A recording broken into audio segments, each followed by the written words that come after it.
Assalamualaikum warahmatullahi wabarakatuh. Perkenalkan, nama saya Dedek Syafitri dengan NIM 2020602040. Saya dari kelas Ekonomi Syariah 2. Di sini saya akan membahas tentang dasar-dasar ekonomi Islam. Yang pertama ada asas ekonomi Islam. Asas dan kaidah sistem ekonomi Islam dibagi menjadi 3, yaitu ada kepemilikan, distribusi, dan disposisi. Kepemilikan adalah izin pembuatan syariat untuk mendapatkan zat dan jasa tertentu yang menyebabkan pemiliknya berhak mendapatkan kegunaan utility-nya serta mendapatkan kompensasi darinya. Kepemilikan dibagi lagi menjadi 3, yaitu ada kepemilikan individu, kepemilikan umum, dan kepemilikan negara. Yang pertama, kepemilikan individu. Kepemilikan individu yaitu hukum syara yang berlaku untuk barang dan jasa di mana pemiliknya berhak dimanfaatkan dan mendapatkan kompensasi darinya. Yang kedua adalah kepemilikan umum. Kepemilikan umum adalah izin pembuatan syariat kepada suatu kelompok untuk sama-sama memanfaatkan benda. Yang terakhir ada kepemilikan negara. Kepemilikan negara yaitu harta merupakan hak seluruh kaum muslim, sedangkan pengelolaannya menjadi wewenang khalifah. Sebab-sebab kepemilikan Islam yaitu yang pertama warisan, yang kedua harta yang diperoleh tanpa kompensasi, yang ketiga bekerja, yang keempat kebutuhan harta penyambung hidup, dan yang terakhir yang kelima pemberian negara. Selanjutnya yaitu distribusi. Distribusi yaitu menjamin kebutuhan per individu warga negara.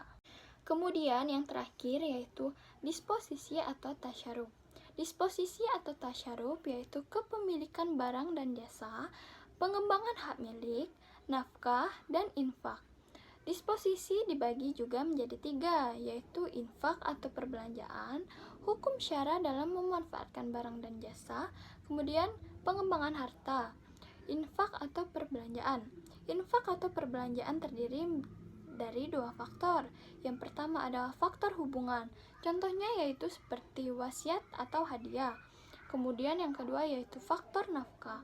Faktor nafkah contohnya seperti ayah kepada anaknya. Yaitu kemudian ada pengembangan harta. Pengembangan harta dibagi menjadi 3, yaitu yang pertama tanah, yang kedua harta yang diperoleh dari pertukaran, yang terakhir yang diperoleh dengan mengubah bentuknya. Disposisi atau tasyaruf yang diharamkan. Disposisi atau tasyaruf yang diharamkan ada 2, yaitu infak dan pengembangan harta. Infak yang diharamkan yaitu contohnya seperti israf, tarof atau poya-poya, taktir, kikir atau bakir. Kemudian pengembangan harta yang diharamkan yaitu seperti judi, riba, syarikah kapitalis, ghalb, tadlis, ihtikar, dan yang terakhir ada mematok harga. Selanjutnya yaitu kebijakan mikroekonomi Islam. Kebijakan mikroekonomi Islam yaitu ada yang namanya kebutuhan manusia. Kebutuhan manusia dibagi menjadi 2, yaitu ada kebutuhan per individu dan kebutuhan kelompok. Kebutuhan individu terbagi menjadi 3, yaitu kebutuhan pokok, sekunder, dan kebutuhan mewah. Sedangkan kebutuhan kelompok terbagi juga menjadi 3, yaitu ada pendidikan, kesehatan, dan keamanan. Dan itulah sedikit penjelasan dari saya. Mohon maaf apabila ada kekurangan. Wassalamualaikum warahmatullahi wabarakatuh.